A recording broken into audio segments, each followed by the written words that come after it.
Shalom anak-anakku, selamat pagi semuanya. Bagaimana kabarnya? Semoga sehat semua ya. Ibu berharap kalian penuh dengan sukacita. Ya, hari ini kita kembali akan belajar lagi anak-anakku dalam materi kita pelajaran agama Kristen ya. Ibu akan memperkenalkan diri dulu, nama Ibu Jerina ya.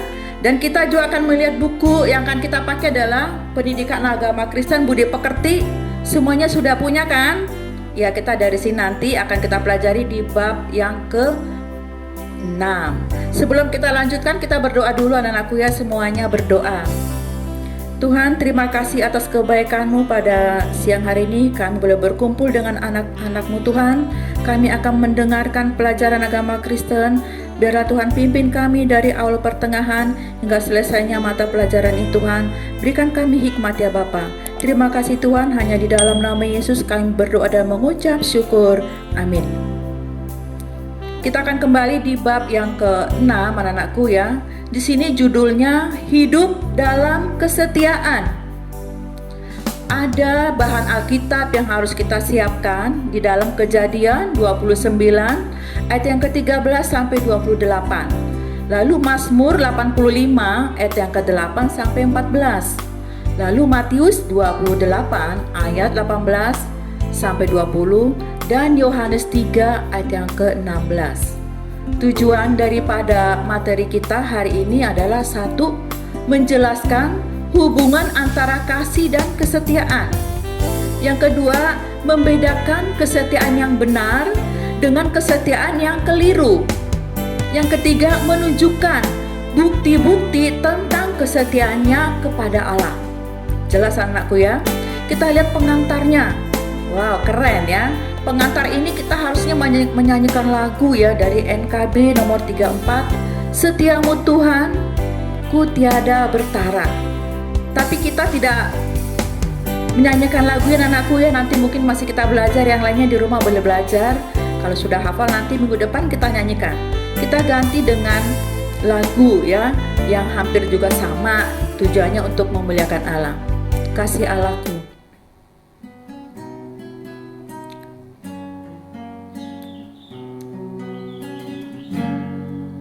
Kasih Allahku sungguh telah terbukti ketika Dia serahkan anaknya. Kasih Allah mau berkorban bagi kau dan aku. Tak ada kasih seperti kasih-Mu. Kasih Allahku sungguh telah terbukti ketika Dia serahkan anaknya. Kasih Allah mau berkorban bagi kau dan aku. Tak ada kasih seperti kasih-Mu. Bersyukur, bersyukur, bersyukurlah, bersyukur karena kasih setiamu. Ku sembah, ku sembah, ku sembah dan ku sembah. Selama hidupku ku sembah Kau Tuhan. Selama hidupku ku sembah Kau Tuhan.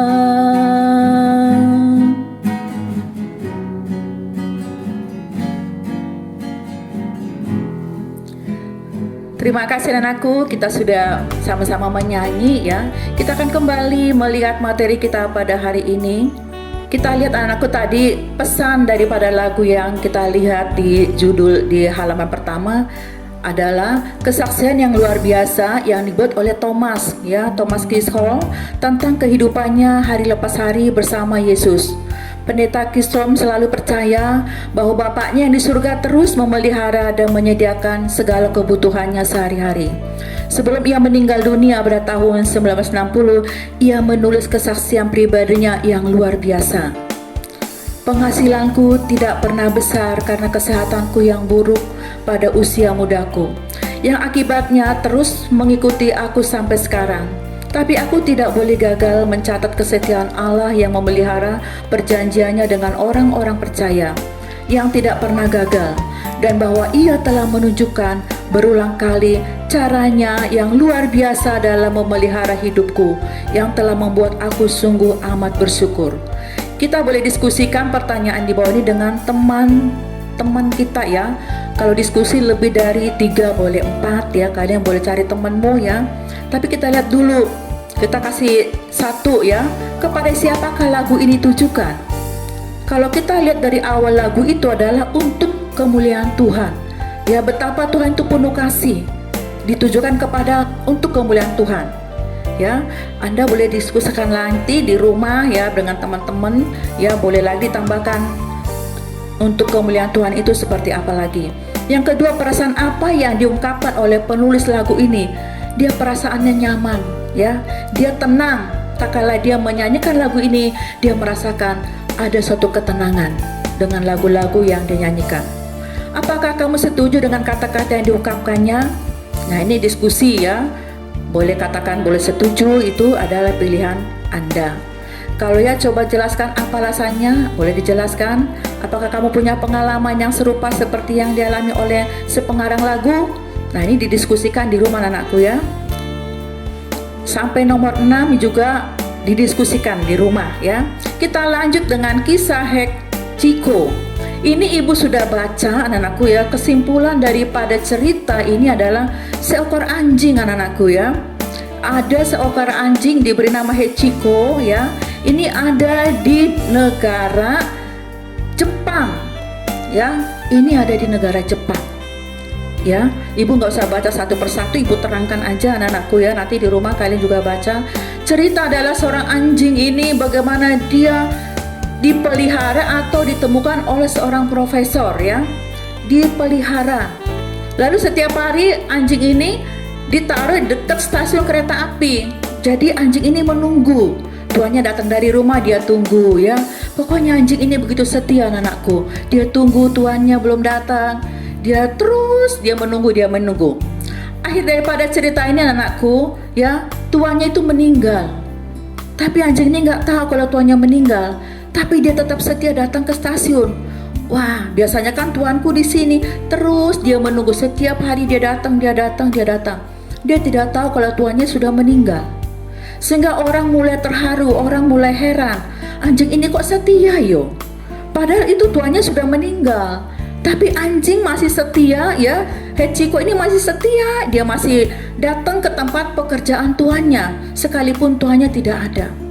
Akhir ceritanya anakku ya, anjing ini menjadi terkenal ya, sehingga dibuatkan patung yang ada di gambar itu. Kalian lihat ada patungnya ya, dibuatkan patung begitu luar biasa oleh negara orang-orang Jepang yang melihat, yang mereka setiap hari melihat, mereka bangga, kok anjing setia. Dia itu binatang anakku. Materi kita kan judulnya juga sekarang hidup dalam kesetiaan. Anjing aja bisa setia kepada tuannya ya. Ada lagi kisah ini di Indonesia, masalah anjing anakku ya. Ada seorang bapak-bapak tua ya, dia hidup dengan anjingnya. Waktu bapak ini sakit, ditungguin terus ya, di kamarnya ditungguin. Anjing ini nggak mau meninggalkan, ditungguin sampai pemilik anjing itu meninggal di tempat tidurnya, tetap ditunggoni. Sehingga petugas-petugas mau ngambil mayatnya nggak berani, karena kalau ada yang mengganggu tuannya, anjing ini ngamuk, diterkam. Nah, terus gimana? Ya, bagaimana ingin mengambil jenazahnya supaya dikuburkan? Sampai 4 hari tidak bisa diambil anakku. Ya, apa yang terjadi? Terpaksa petugas harus menembak anjing itu supaya mati, lalu bisa mengambil tuannya. Coba, kesetiaannya luar biasa. Bagaimana dengan kehidupan kita? Kita jangan kalah, ya. Tapi kita masih bahas lagi. Ada lagi tentang Yakub dan Rahel. Ya, anak-anakku paling udah denger cerita Yakub dan Rahel ya.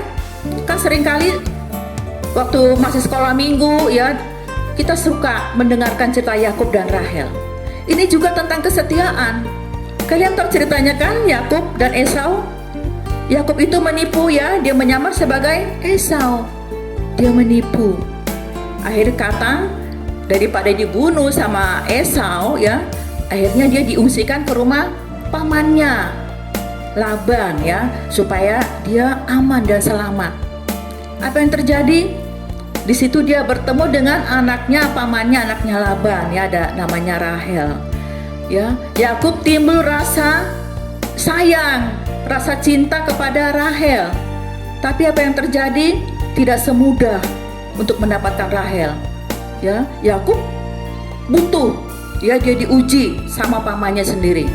Coba, apa yang dikatakan oleh pamannya kepada Yakub? Kalau kamu ingin Rahel menjadi istrimu, kamu harus bekerja 7 tahun, ya. Ini kita lihat. Namun Laban adalah orang yang licik.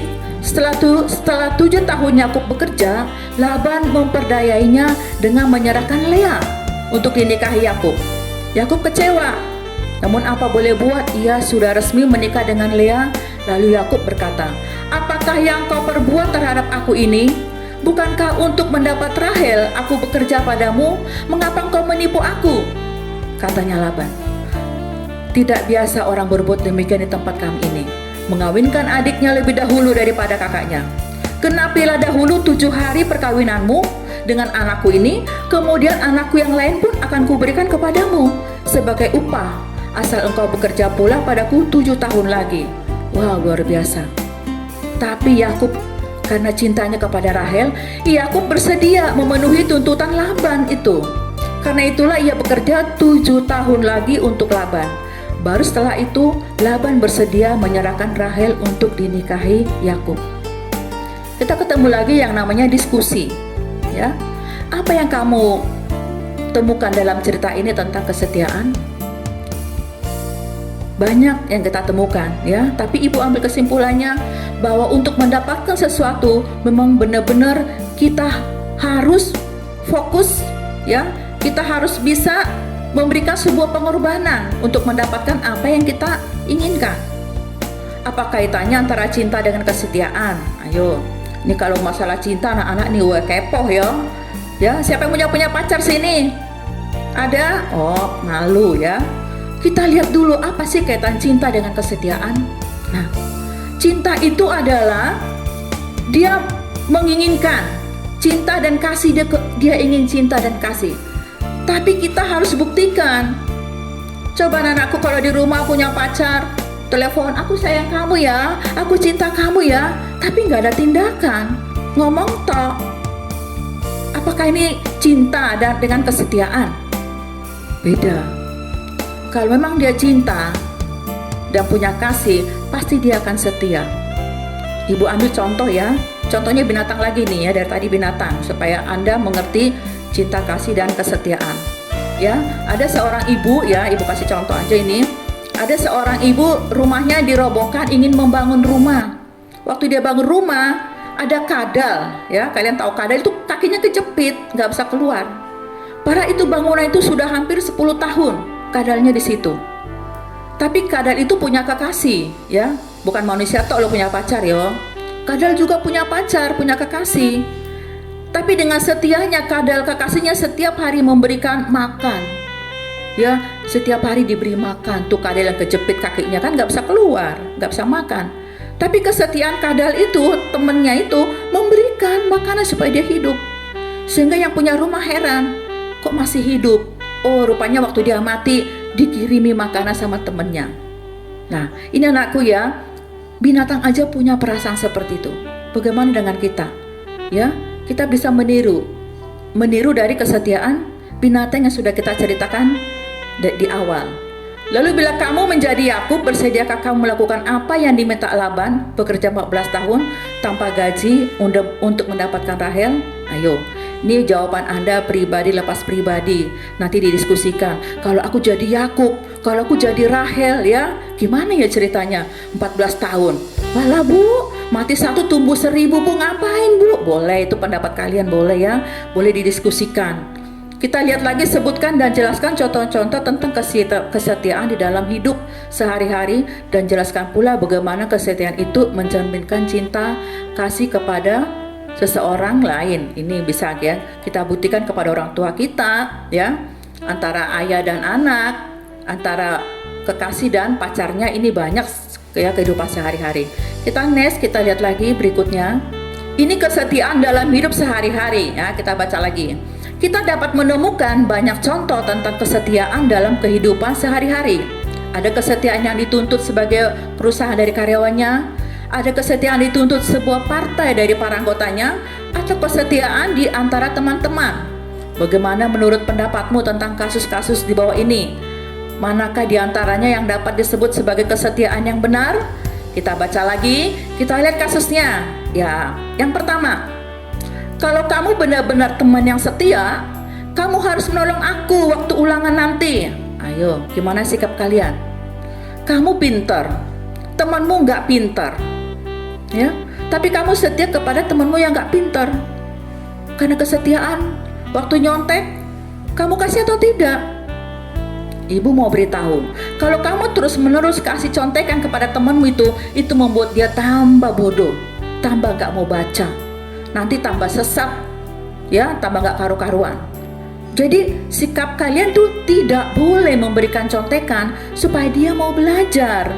Ya anak ya, lo bukan setia bu, tapi setianya salah, ya, supaya dia kerja keras. Karena apa? Firman Tuhan berkata orang menyontek sama juga mencuri, ya. Kalian memberi peluang pencuri, kalian membuka pintu mencuri teman-temanmu. Mulai besok kalau sudah ada yang terlanjur memberikan seperti ini, besok berubah, tidak diulangi lagi anakku ya. Yang berikutnya, kalau kamu memang bagian dari kelompok kami, kamu harus ikut dalam tawuran melawan anak SMA kebun pisang nanti siang. Kamu harus menunjukkan kesetiaan kamu kepada negara dengan mendukung semua program pemerintah, apapun program tersebut. Nah, ini kita lihat lagi. Kamu setia bernegara? Ya bu, setia bu.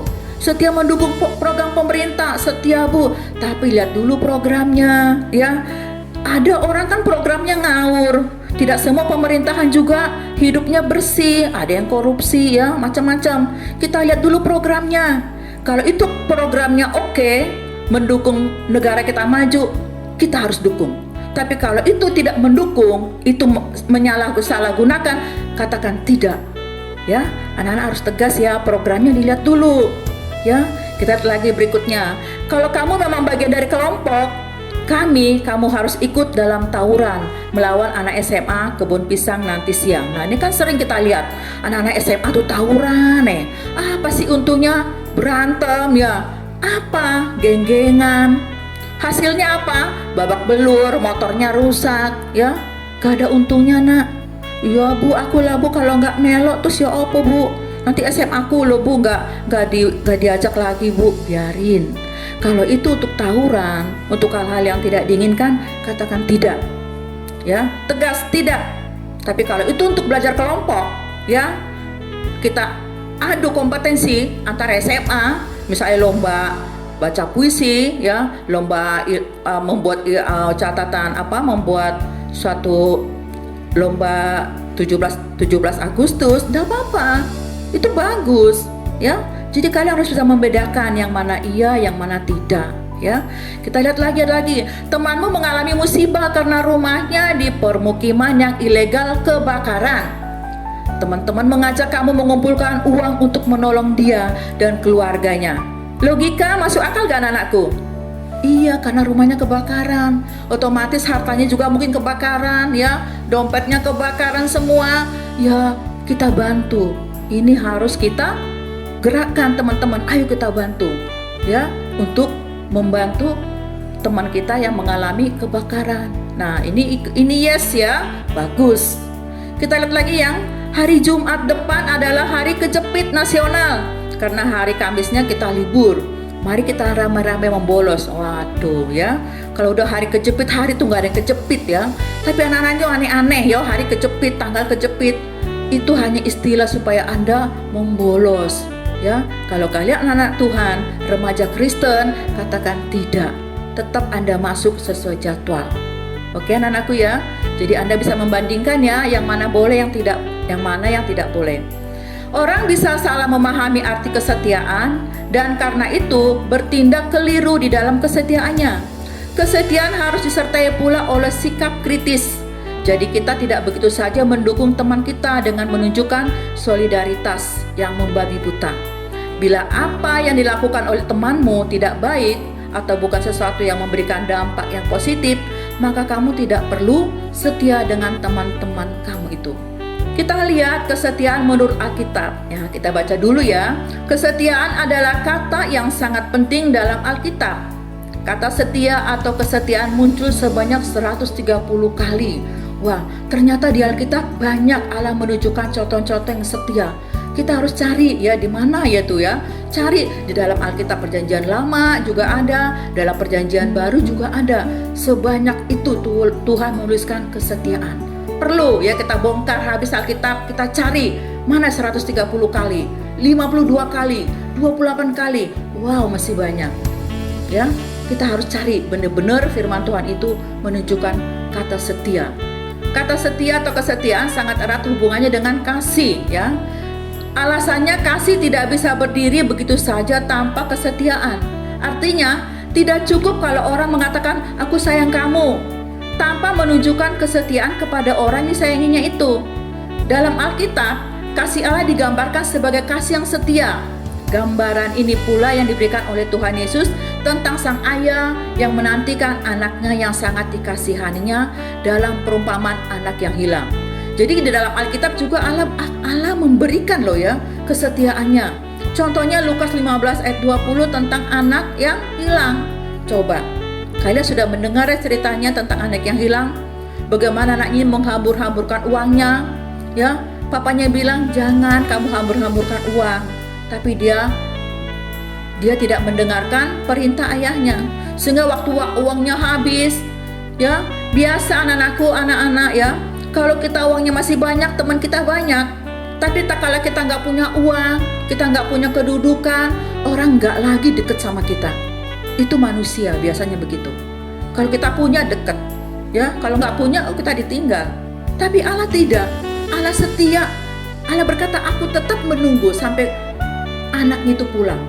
Anaknya pulang dengan habis, harta bendanya habis, ya, dibohongi orang, ditipu orang, tapi dia mau kembali ke rumah. Tapi ayahnya masih tetap menerimanya. Nah, ini loh kesetiaan yang contoh yang ada di Alkitab Perjanjian Baru. Kasih Allah yang digambarkan sebagai kasih yang penuh kesetiaan ini dilukiskan dalam ayat-ayat Mazmur. Ini ada juga Mazmur 138 ya sampai 13, ini kita lihat. Tuhan adalah penyayang dan pengasih, panjang sabar dan berlimpah kasih setia. Tidak selalu ia menuntut dan tidak untuk selama-lamanya ia mendendam. Tidak dilakukannya kepada kita setimpal dengan dosa kita, dan tidak dibalasnya kepada kita setimpal dengan kesalahan kita, tetapi setinggi langit di atas bumi, demikian besarnya kasih setianya atas orang-orang yang takut akan Dia. Sejauh timur dari barat, demikian dijauhkannya daripada kita pelanggaran kita. Seperti Bapa sayang kepada anak-anaknya, demikian Tuhan sayang kepada orang-orang yang takut akan Dia. Kita melihat tadi ya bagaimana Mazmur itu Allah berkata Allah itu sangat setia. Dia mau menunggu, Dia mau supaya kita semuanya tetap tinggal di dalam Allah. Kita lihat lagi dalam Ratapan 3 ada juga ayat 22 ya. Tak berkesudahan kasih setia Tuhan. Nah, kalau Tuhan tuh nggak habis-habisnya kasih setia. Kalau manusia tuh aduh kasih setianya paling 2 bulan ya. Kalau lagi punya duit 2 bulan nggak ada, wah hilang nak ya. Tapi kalau Allah terus ya, setiap pagi tuh, setiap pagi baru dan terus sampai tak habis-habis rahmatnya ya, kebaikannya selalu baru tiap pagi, besar kesetiaannya. Ini Allah kita ya. Makanya kita jangan sampai meninggalkan Allah kita yang begitu baik dan setia. Ya, kesetiaan Tuhan sungguh luar biasa. Setiap pagi dengan setia Ia membuat matahari terbit untuk menerangi seluruh muka bumi dan menurunkan hujan yang membasahi bumi. Semua ini memberikan kehidupan bagi setiap makhluk yang Tuhan sediakan sebagai sumber makanan bagi kita manusia ya. Kalau nggak Tuhan kasih matahari gimana coba? Masa malam terus ya? Terus matahari terus nggak ada malam. Nah, inilah Allah kita. Pas tepat waktunya malam ya, mataharinya nggak terbit, pagi terbit. Ini luar biasa Allah kita. Kita lihat lagi ada sebuah nyamanlah jiwaku. Nah, ini ibu juga sudah ibu rangkum ya anak-anakku ya. Inti daripada cerita ini adalah bagaimana ada seorang penulis ya, dalam bahasa Indonesia kita lihat dia menulis sebuah lagu ditulis oleh Horatio Spafford. Ini adalah seorang pengacara yang sukses dan sangat kaya. Wah, udah pengacara sukses kaya ya, tapi nggak sombong. Nah sekarang orang kaya pengacara, wah tambah sombong, tambah harta tambah sombong. Tapi ini tidak ya, Horatio ini tidak sombong. Dia lahir pada tanggal 8 sampai 10 Oktober di kota Chicago dilanda kebakaran ya.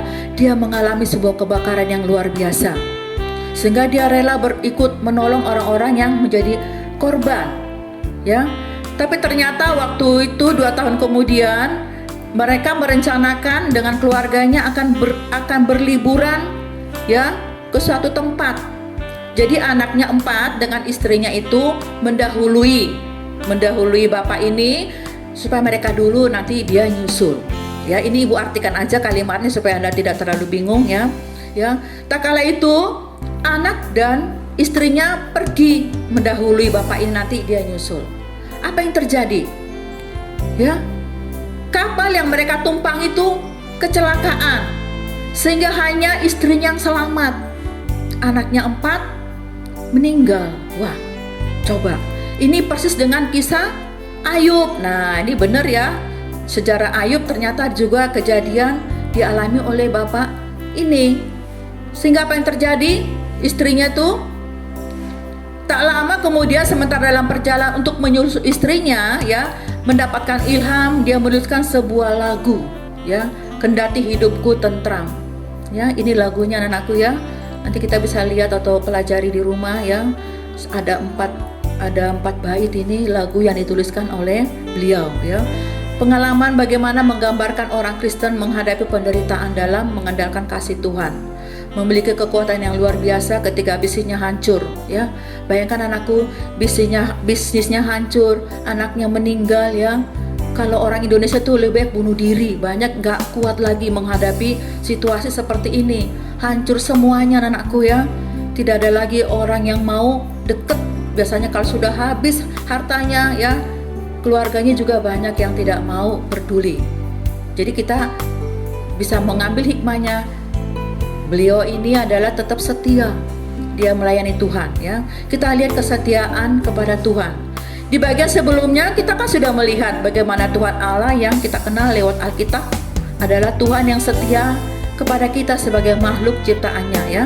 Ini dibuktikan dalam Mazmur 85 ayat 9 sampai 14 digambarkan bagaimana Tuhan Allah itu setia kepada umatnya. Pemazmur mengungkapkan perkataan yaitu kata-kata penghiburan dan perdamaian bagi umat Allah. Ayat yang ke-9 menjanjikan keutuhan dan kesejahteraan bagi Israel. Kemudian Allah akan kembali memenuhi seluruh negeri. Dalam ayat ke-11 kita menemukan gambaran tentang keselamatan Allah yang didasarkan pada kasih Allah yang tidak berubah serta kesetiaannya yang akan mempertemukan umat dengan Allah dan sesamanya. Namun kita harus mengingat bahwa kesuburan negeri tidak akan terjadi begitu saja. Nah, ini kita lihat lagi dalam Mazmur 9-10. Aku mau mendengar apa yang hendak difirmankan Allah Tuhan. Bukankah Ia hendak berbicara tentang damai kepada umatnya dan kepada orang-orang yang dikasihinya, supaya jangan mereka kembali kepada kebodohan. Sesungguhnya keselamatan daripadanya dekat pada orang-orang yang takut akan Dia, sehingga kemuliaan diam di negeri kita. Umat Allah akan kembali mengalami masa-masa yang baik apabila di dalam hidup mereka itu ada kasih. Ya, Allah berkata kamu harus memiliki kasih, ya, kesetiaan kepada Allah sehingga Allah memelihara di mana kita tinggal. Tapi banyak sekarang orang-orang nggak jujur, nggak punya kasih ya, sehingga kadang ada kota yang terkutuk. Ada istilah begitu anak-anakku ya, kota itu terkutuk. Karena apa? Di situ tidak dihadirkan kasih Allah ya, tidak ada. Yang ada hanya kejahatan sehingga kota itu terkutuk. Kita mau negara kita ini jangan terkutuk, maka semuanya kita harus memiliki kasih ya, memiliki kejujuran, memiliki peduli kepada orang lain, sehingga di mana kita tinggal, negara kita itu adalah negara yang sangat dipelihara oleh Allah. Jelas sekali bahwa kemakmuran dan kesejahteraan akan hadir di tengah masyarakat apabila ada kejujuran ya, keadilan, kasih dan kesetiaan. Dalam perjanjian baru, orang Kristen lebih memahami kesetiaan Allah secara mendalam lewat pengutusan anaknya Yesus. Ya, kita harus tahu ya, Yohanes 3:16, karena begitu besar kasih Allah ya. Ini ayat hafalan, udah sekolah minggu luar kepala Bu ya. Karena begitu besar kasih Allah kan dunia ini kesetiaan Allah. Kalau Allah nggak mengasihi dunia, dia nggak kasih tuh anaknya. Tapi karena dia mengasihi dunia, maka dia rela memberikan anaknya. Ada bukti ya nak ya. Nggak kata-kata aja Allah berkata aku mengasihi dunia. Apa buktinya ya? Tapi dibuktikan dengan memberikan anaknya Yesus ya, satu-satunya untuk menyelamatkan dunia ini. Kita sudah memahami arti kesetiaan Allah yang sangat besar itu. Bagaimana seharusnya sikap hidup kita kepadanya dan kepada sesama kita. Allah sudah memberikan contoh, maka kita akan mempraktekkan dalam kehidupan kita sehari-hari. Sekarang mari kita membaca Matius 28 ya. Ini ada lagi ayat-ayat firman Tuhan ya. Menemukan perintah Tuhan Yesus kepada murid-muridnya supaya mereka pergi ke seluruh dunia untuk memberitakan Injil dan mengajak setiap orang melaksanakan perintahnya. Nah, ini gimana Bu? Ya, kita harus pergi Bu, kata menginjil, ya, ke ujung sampai ke ujung dunia. Artinya Allah tidak ingin ya terlalu jauh-jauh kita menginjil ke luar negeri. Tidak, Allah berkata ya sekeliling kita dulu, ya, dalam kelas. Ya, mungkin kita minoritas Kristen, biasanya kan yang Kristen ya nggak banyak. Kita jadi saksi dulu di situ. Setelah saksi, sikap kita, karakter kita bisa ditiru, bisa diterima. Nih kita sudah menginjil. Ya anak-anakku ya, nggak harus bawa Alkitab, ya naik pesawat, tidak. Dari yang terkecil dulu, ya. Baru nanti ke ujung bumi. Kalau Tuhan percayakan kalian menginjil, pasti bisa. Ya. Mungkin muncul pertanyaan kenapa Tuhan Yesus harus menyertai kita kalau kita cuma diperintahkan untuk mengasihi Allah dan sesama kita. Itu kan gampang dan sederhana sekali. Pada kenyataannya mengasihi Allah dan sesama itu tidak begitu mudah. Orang-orang Kristen perdana mempertaruhkan hidup mereka ketika mereka dilarang Kaisar Roma mengasihi Allah.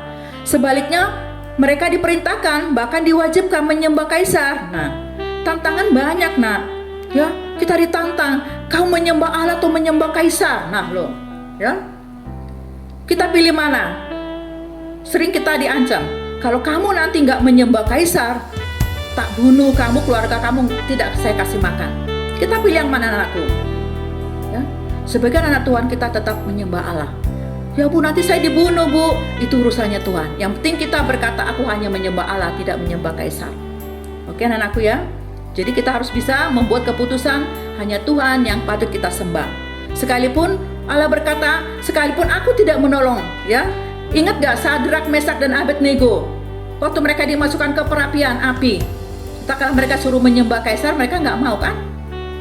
Tapi mereka berkata, sekalipun Allah tidak menolong kami tetap menyembah Allah. Nah, itu imannya luar biasa anakku. Sekarang anak-anak Tuhan sedikit-sedikit ya udah ngambek sama Tuhan. Allah Bu, doaku nggak didengar Tuhan Bu, alah males Bu, nggak gereja Bu ya. Nah ini loh Sadrak, Mesak dan Abednego. Sekalipun Allah belum menjawab doa-doa kita, belum menolong kita, tapi kita harus tetap menyembah Dia. Amin anakku ya. Ini anak-anak Tuhan yang sangat dicari oleh Tuhan. Pada zaman modern ketika materialisme dan hedonisme menjadi nilai dan gaya hidup banyak orang, mengasihi Allah pun menjadi sesuatu yang langka ya. Orang takut. Kenapa? Kita sering menemukan orang yang dengan mudah menanggalkan iman kesetiaannya kepada Allah demi memperoleh harta dan jabatan. Padahal Tuhan Yesus dengan jelas mengatakan kamu tidak dapat mengabdi kepada Allah dan kepada Mamon. Nah ini loh, anak-anak kadang bingung di sini. Bu, Mamon apa sih Mamon Bu ya? Kok nggak boleh mengabdi kepada Allah dan kepada Mamon? Betul, Mamon adalah harta kekayaan. Kita pakai untuk kemuliaan Allah. Jadi Anda juga mengabdi kepada Allah, tapi juga Mamonnya juga ya, mencari Mamonnya juga tidak baik. Mamon atau kekayaan apa yang kita punya kita gunakan untuk menunjang pekerjaan Tuhan. Nah itu artinya anakku, tidak boleh dua-duanya, tidak harus satu. Allah tetap nomor satu, Mamonnya kita pakai ya untuk jalan membantu pekerjaan Tuhan, itu boleh. Mengasihi sama pun tidak begitu mudah. Di berbagai tempat dan zaman kita pernah menemukan bagaimana sekelompok orang ditindas karena warna kulit, keyakinan, keadaan fisiknya dan lain-lain. Nah ini terjadi anakku di gereja ya. Kalau warna kulit hitam nggak boleh ya, yang putih boleh. Atau sebaliknya, yang putih nggak boleh, hitam nggak boleh. Ini kan nggak boleh anak-anakku. Kita nggak boleh meniru seperti ini. Allah berkata, aku tidak pandang ya, kamu dari suku mana, kamu dari kulitmu warna apa ya. Tuhan tidak pernah memandang, seperti lagu gereja ya. Dia tidak pernah memandang. Yang penting semuanya beralaskan Kristus, semuanya menyembah Yesus ya. Itu yang Tuhan cari, bukan masalah membeda-bedakan. Nggak boleh anak-anakku ya seperti itu. Di sini ada orang-orang yang memiliki kebutuhan khusus ya. Ini juga ada yang tunanetra, tunarunggu, tunawicara, tunadaksa dan lain-lain. Ini juga kita harus hargai ya. Jangan disingkirkan ya. Jangan dibully, jangan anakku. Semuanya jiwa itu Tuhan yang punya. Sekalipun mereka mengalami cacat jasmani ya, tapi roh dan jiwanya itu adalah milik Tuhan yang harus kita selamatkan anakku ya, bukan dijauhkan. Nah, kita ketemu dengan namanya evaluasi. Menurut kamu apakah arti kesetiaan itu yang sebenarnya ya? Mungkin kalian sudah pernah mendengar arti kesetiaan, tapi kita mau tahu kesetiaan adalah berpegang teguh pada janji atau pendirian. Nah, Anda pernah nggak punya kesetiaan lalu Anda akan berpegang teguh ya? Anda akan tepati janji. Pernah nggak anakku? Kita menepati janji kita tidak berpegang teguh. Kalau itu ada di manusia atau teman-teman kita ya, kita minta maaf. Emang kalau kita udah janji mau setia, ayo dilakukan ya, terlebih kepada Allah ya. Jadi ini adalah arti kesetiaan adalah berpegang teguh pada janji dan punya pendirian yang tetap. Yang kedua adalah memiliki keteguhan hati ya. Kalau keteguhan hati tidak bisa diombang-ambing, dia teguh hatinya ya, dia mau setia, hatinya tidak dibimbangkan ya. Yang kedua kita lihat lagi, berikanlah contoh-contoh perbuatan setia dalam kehidupan sehari-hari ya. Sehari-hari apa kesetiaan? Bisa di rumah ya, dalam antara orang tua dengan anak. Apakah pernah kita melanggar? Orang tua bilang boleh kerja kelompok tapi pulang jam 9 ya. Kita harus setia pegang ucapan orang tua. Orang tuaku tadi bilang jam 9 pulang. Kalau Anda nggak setia, jam 1 datang. Nah, ini nggak setia. Jadi hal-hal yang kecil juga dalam keluarga perlu kita, aturan-aturan keluarga kita taati anak-anakku ya, supaya nggak jadi konflik ya, supaya nggak jadi di rumah itu kayak apa, rame terus. Jadi Anda harus komitmen, kalau orang tuh bilang jam 9 pulang jam 9 ya. Yang berikutnya, berikanlah contoh tentang kesetiaan yang keliru dalam kehidupan sehari-hari. Kok ada kesetiaan keliru, Bu? Ya ada yang keliru, ada yang lurus, macam-macam. Nah ya, misalnya contoh kekeliruan, Anda diajak ya, ayo kita merokok yuk, kita minum yuk. Bukan itu saya setia Bu sama teman saya Bu, saya harus ikutin Bu. Nah ini ngawur, nah nggak boleh ya. Jadi lihat dulu kesetiaan mereka itu, kalau itu keliru jangan ya. Cari kesetiaan yang benar-benar yang mengandung ya, ada ilmu yang dapat kita ambil ya, bukan yang tidak berfungsi. Banyak contohnya ya anakku ya. Ini yang keempat, kita lihat lagi. Kalau kasih Allah kepada kita sedemikian besar, lalu bagaimanakah sikap kita yang seharusnya kepada Dia? Apakah kita akan mengkhianatinya dengan berbuat tidak setia kepada Tuhan? Coba anakku, Allah sudah setia memberikan anaknya yang tunggal ya, supaya kita selamat. Lalu apa sih balas kita kepada Allah? Apakah kita akan mengkhianati Dia atau kita tidak setia? Ya contohnya apa Bu? Banyak contohnya ya. Misalnya Anda berpacaran dengan beda agama, terus kalian ikut agamanya. Nah itu namanya Anda nggak setia, Anda mengkhianati Tuhan, Anda meninggalkan Tuhan. Apakah tega kita mengkhianati Tuhan? Contohnya banyak anakku ya. Masih ada lagi. Ada lagi, kita lihat tindakan-tindakan apakah yang menunjukkan ketidaksetiaan kita kepada Allah. Perbuatan-perbuatan apakah yang pasti akan membuat Tuhan merasa sedih kepada kita? Banyak. Seringkali waktunya kita saat teduh ya, Anda nggak setia. Bangunnya nggak bisa pagi, nggak bisa bangun pagi Bu, terus gimana Bu? Ya kamu loh HP-an tuh sampai jam 1 opo yang dibahas, sehingga untuk saat teduh, untuk bangun pagi nggak bisa. Lah Tuhan kan sedih kalau begini. Kapan berubahnya? Ya tidur jam 10. Karena apa? Tubuh kita perlu fresh ya, supaya bangun pagi bisa. Lalu kita bisa saat teduh ya, supaya hati Tuhan tidak sedih. Ya, jangan tinggalkan jam-jam doa-doa kita. Ini membuat Tuhan menjadi sedih. Yang terakhir, buatlah puisi. Nah, kalian tugasnya di rumah membuat puisi atau lagu atau gambar, kisah pengalaman yang melukiskan bagaimana kamu menunjukkan kesetiaan kepada Tuhan dalam perjuangan demi keadilan dalam kehidupan sehari-hari. Ini tugas kalian di rumah. Anak-anakku, materi kita sudah selesai tadi mulai dari awal ya sampai terakhir ini. Kita tiba waktunya kita melihat rangkuman ya. Rangkuman ini adalah inti dari materi yang kita sudah bahas ya. Panjang lebar kita bahas, tapi apa rangkumannya kita baca dulu ya. Semuanya perhatikan bukunya. Kesetiaan adalah sebuah konsep yang sangat penting dalam kehidupan sehari-hari. Betul anakku ya? Kesetiaan ditemukan dalam hubungan antara seseorang dengan orang lain, dengan keluarga, orang tua, dengan komunitas atau kelompok yang lain, dengan negara, dan juga dengan Tuhan. Kesetiaan dapat kita lihat dalam kesetiaan seseorang membela atau menolong orang lain, mengasihinya, dan kesediaannya untuk tidak meninggalkan pihak yang lain. Jadi itulah rangkumannya anakku ya. Sudah jelas semua pada hari ini materi kita. Kita akan tutup dalam doa ya. Kita berdoa dulu, kita tutup, kita akhiri materi kita pada saat ini. Tuhan, terima kasih atas pimpinan Tuhan dari awal pertengahan kami sudah membahas Tuhan materi tentang kesetiaan. Bapa, ajarkan kami boleh setia Tuhan terlebih kepada Engkau. Kami boleh setia dalam keluarga kami Tuhan. Kami boleh setia dalam hal berteman Tuhan. Biarlah pelihara kami Tuhan di dalam kehidupan kami, di dalam kami bergaul Bapa. Terima kasih Tuhan atas segala pimpinan-Mu, penyertaan-Mu di dalam materi kami pada siang hari ini. Hanya di dalam nama Yesus kami berdoa dan mengucap syukur. Amin. Terima kasih anak-anakku ya. Materi kita sudah habis kita bahas ya. Dan kita akan bertemu lagi di materi berikutnya. Sampai jumpa. Tuhan Yesus memberkati.